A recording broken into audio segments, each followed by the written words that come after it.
Pero bueno, hoy pensé, justamente, como era también la primera columna con ustedes, en traerles mi último libro, Tabú, que publiqué hace un par de años. Ahora, confieso que acabo de venir de la presentación del libro que llega a las librerías ahora en marzo, que se llama Enseñar, y que es como la extensión de un capítulo de Tabú, en realidad. Me pidió la gente... No hago la columna sobre el libro hoy porque me dijo la gente de Random que no lo queme ahora porque todavía no llegó a las librerías. Ok. Entonces, este es el último y toca mucho los temas que a mí me interesan y me pareció interesante contarles. Y pensaba cómo encararlo y me alivió un poco escuchar mientras venía para acá a Álvarez Agis, porque dije, uy, no voy a Infobae, están todos hablando de la agenda, o sea, monotema, paro general. Dije, ¿qué van a querer hablar sobre temas de comportamiento, neurociencia, las cosas que me gustan a mí?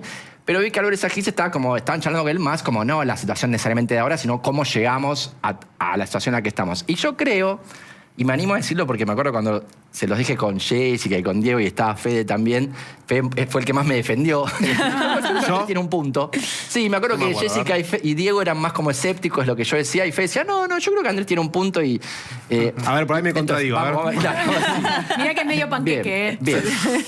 Yo creo que hay una pieza de rompecabezas que muchas veces se olvida. A ver, yo soy varón, blanco, heterosexual, nerd, un virgo, digamos, como éramos la mayoría de adolescentes de mi demografía. Soy la población típica, la demografía típica del votante de Milei.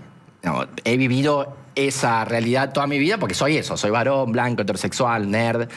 Y yo creo que en esos ambientes muchas veces no se tiene en cuenta cómo ha influido en los últimos 10 años el hecho de que yo también siempre toda mi vida universitaria, académica, fui exiliado durante la dictadura porque mi papá estuvo, de hecho tengo un tío desaparecido, mi papá estuvo secuestrado, lo liberaron, nos fuimos en el 77, volvieron en el 84. O sea, soy un progresista, lo digo esto porque ahora voy a decir que a su vez el progresismo, en general, por supuesto, acá es una generación gigante, pero creo que es interesante ver cómo los pibes estos, más nerd, más interesados en cuestiones de neurociencia, de comportamiento, de genética, se sintieron completamente ninguneados por buena parte del progresismo que está presente en las universidades, en los institutos de formación, que negaron los últimos, diría yo, 30 años de avances en la neurociencia y en la genética, provocando...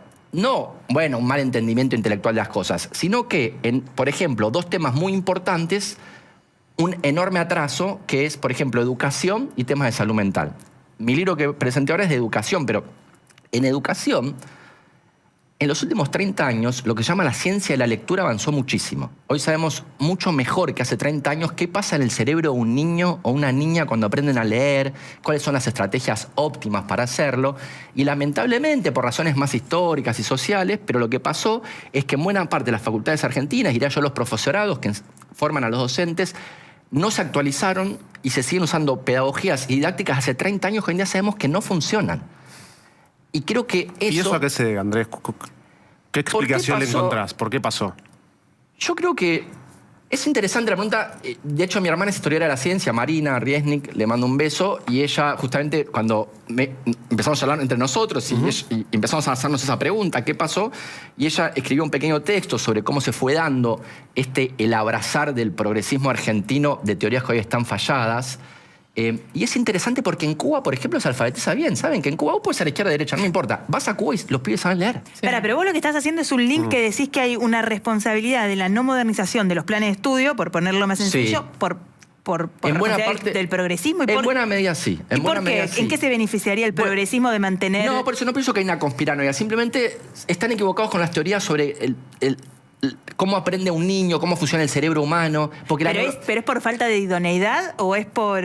No, yo no tienen teorías equivocadas. En Argentina en particular, por ejemplo, lo que pasó, hubo varias cosas, pero una fue que quien empezó a hablar de neurociencia en los medios masivamente fue Facundo Manes. Sí.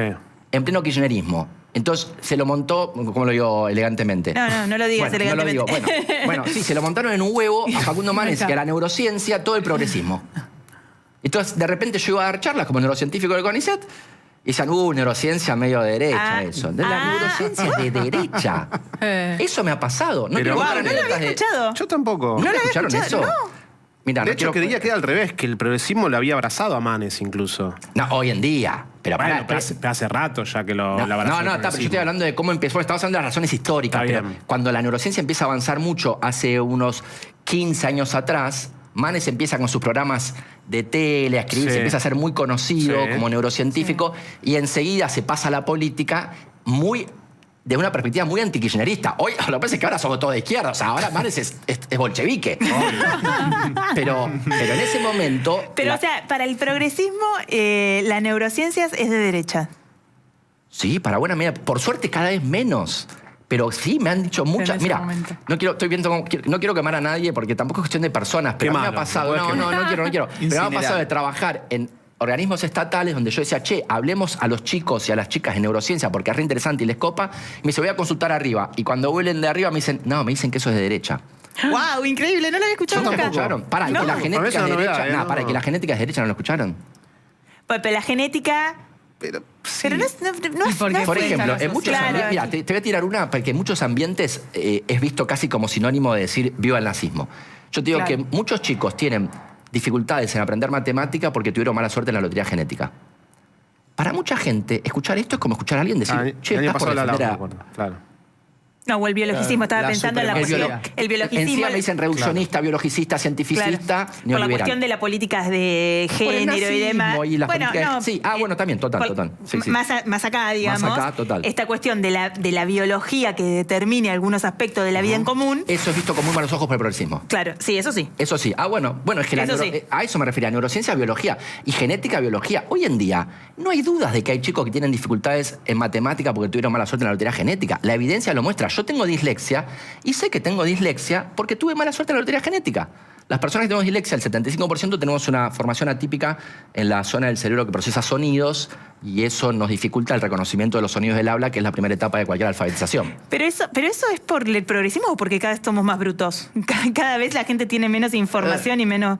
Porque vos acabás de dar datos. Sí, pero en biología del comportamiento humano hay mucha más resistencia a reconocer los hallazgos dentro del progresismo que... Tampoco por eso, no es tan ortogonal, no es que la derecha sí, porque el gobierno en Argentina, claro. Por ejemplo, en Argentina la dictadura militar usaba métodos piagetianos que hoy en día a la izquierda le gusta. Después vino Alfonsín, empezaron estos métodos más que yo creo que hoy en día se muestra que no funcionan sobre cómo alfabetizar, y después lo mantuvo Menem, y lo mantuvo después el kirchnerismo, lo mantuvieron todos. Entonces, no es que es de izquierda o derecha en general en todas partes, pero en la Argentina lo que pasó es que todo el avance científico en biología del comportamiento, que tiene con la neurociencia, con la genética, cómo influye la genética y la biología en nuestro comportamiento, en nuestra personalidad, en nuestros deseos y preferencias, son cosas que al progresismo le suena muy feo. Hay hasta una reacción emocional cuando yo digo estas cosas. Y a la gente más de centro, de derecha, como que son más abiertos a escuchar y decirte, mira, qué interesante, a ver cuáles son los descubrimientos. Como que entender mejor, porque la verdad cuando entendemos mejor las cosas podemos intervenir a ayudar a los que más lo necesitan. ¿No? Y por eso yo, este libro, no se los regalé. Este tabú te traje uno para vos, Maru. Y a Fede creo que yo ya le di uno. Sí, creo. Y bueno, acá André y Jiménez se lo dividen con Paco. Los pasamos, lo hacemos circular. Una tijera que digo, porque todo esto que acabo de decir lo discuto mucho en ese libro Tabú. ¿Por qué tabú? Porque en muchos ambientes académicos, universitarios, que casi por definición son progresistas en toda parte del mundo, en muchos ambientes así, la biología del comportamiento humano es un tema tabú. Que si la mencionás genera una reacción. Esto de que... Está bien lo que decís vos, Manu. Lo que pasa es que son temas que a mí no me gusta meterme mucho porque estoy regalado para que me prendan fuego. Pero creo que tuvo mucho que ver con esto de muchas personas utilizando mal la biología para justificar la opresión de la mujer. Claro. Y ese es el origen histórico, sin lugar a dudas, tiene mucho que ver con eso y con el nazismo y con esto, y con las justificaciones biologicistas en realidad, con falacias de razonamiento, diciendo que está bien que la mujer tenga el papel que tiene en la sociedad y justificando la opresión de la mujer. Pero yo creo que la salida a eso es señalar las falacias, diciendo, che, lo que está diciendo no justifica para nada. Inclusive si hubiera, ponele que hay diferencias. Que la gran pregunta es por qué en promedio los varones y las mujeres se comportan diferente. No si se comportan diferente y por qué, por lo tanto, nuestros cerebros son diferentes.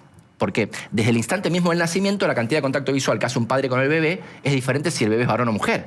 Entonces, no sabemos bien por qué somos diferentes. ¿Cómo es ese dato? Repetilo, por favor. Sí, hay estudios muy interesantes. Vos, un bebé recién nacido, sí. Hay estudios que ven cuánto contacto visual hace el padre con el bebé recién nacido y cambia si es varón o si es mujer. Y si es mujer mira menos y después otra. Pero vas a la puerta de jardín de infantes, hola, macho, si sos varón es piña. Si sos mujeres, como que hay nuestras trayectorias, el ambiente hay una que nos diferencia. rodeó Es desde el cultural. nacimiento. Obvio. Sí, es cultural, por eso es diferente. Por eso, la pregunta es si nuestras diferencias sean diferencias en el ambiente de crianza, cuyas trayectorias son diferentes en varones y mujeres, o si hay algo en la biología que también hace que tengamos deseos diferentes, preferencias diferentes. Eso es un debate válido, pero lo que muchas veces se hace es negar que las diferencias inclusive existan. En vez de plantear el problema bien, ¿existen diferencias en el cerebro de varones y mujeres? Claro que existen. Si nos comportamos en problemas diferentes, sino que nos conectamos con un mundo inmaterial, somos dualistas filosóficos. Si nos comportamos en promedio diferentes, es porque nuestro cerebro en promedio es diferente. Es probable que en promedio sea diferente porque nos tratan diferente durante toda la vida y el cerebro es plástico. Claro, me parece que la polémica o la discusión en generó después es si esas diferencias biológicas necesariamente tienen que hacernos diferentes ante la ley o ante las condiciones laborales. Por eso hay que sofisticar el debate en este sentido, pero no negarlo. No decir, no, ¿cómo vas a decir que nuestros cerebros son diferentes? Bueno, sí, obviamente son diferentes. La pregunta es por qué son diferentes. Vos decís que ahí el progresismo donde se planta... Anula la diferencia directamente. Anula la diferencia del debate. O en la discusión. Yo creo, a mí, en mi experiencia, sí, de nuevo, yo lo tiro como, yo creo que, por eso, yo creo que este elemento de la negación de muchos sectores del progresismo, del avance en biología del comportamiento, en neurociencia, en genética, es un elemento que muchas veces no se tiene en cuenta y que llevó a muchos jóvenes varones, blancos, heterosexuales, nerds, hacia la derecha. Porque cuando empezaron a leer de estos temas, y un varón le interesa, un nerd, sea varón o mujer en realidad, pero le interesan estos temas y empieza a leer y ve cómo de repente lo atacan por solo querer entender un poco mejor, por ejemplo, la genética del comportamiento. Entonces, me parece que es un elemento a tener en cuenta. Recién lo hablaba con Juana, fuera del productor, que él me decía, bueno, en mi generación hay que ver. Él me decía que en la generación de él sí pegó mucho lo de las cuestiones de género, que claro. Claro. Los pibes esos sí vieron muchas veces en esos debates, se sintieron muy ninguneados por plantear algunas preguntas nada más. Bueno, Semán en su momento cuando explicaba el mileísmo, ya nos vamos, Vani, te prometo, el triunfo del mileísmo, de por qué Milei era una opción inclusive para mujeres que estaban en favor de la interrupción legal del embarazo, y dice, bueno, en gran parte es una reacción al feminismo. El hombre no encuentra un lugar. El hombre joven dice, bueno, yo antes era el proveedor, si querés. Bueno, total. Y ahora no soy el proveedor, pero encima tampoco sé cómo te tengo que tratar. ¿Te abro la puerta del auto? ¿Te vas a ofender o qué hago? No, ¿dónde estoy? Total, yo siento que... Y entonces hubo como una sobrereacción de un es una explicación posible que él da, ¿no? Que es antropólogo. Sí, total. Y para cerrar también, yo ese libro Tabú lo escribí en 2020, se publicó, porque como les dije, yo viví en Brasil muchos años, y cuando vi que Bolsonaro era el hazme reír de los brasileros.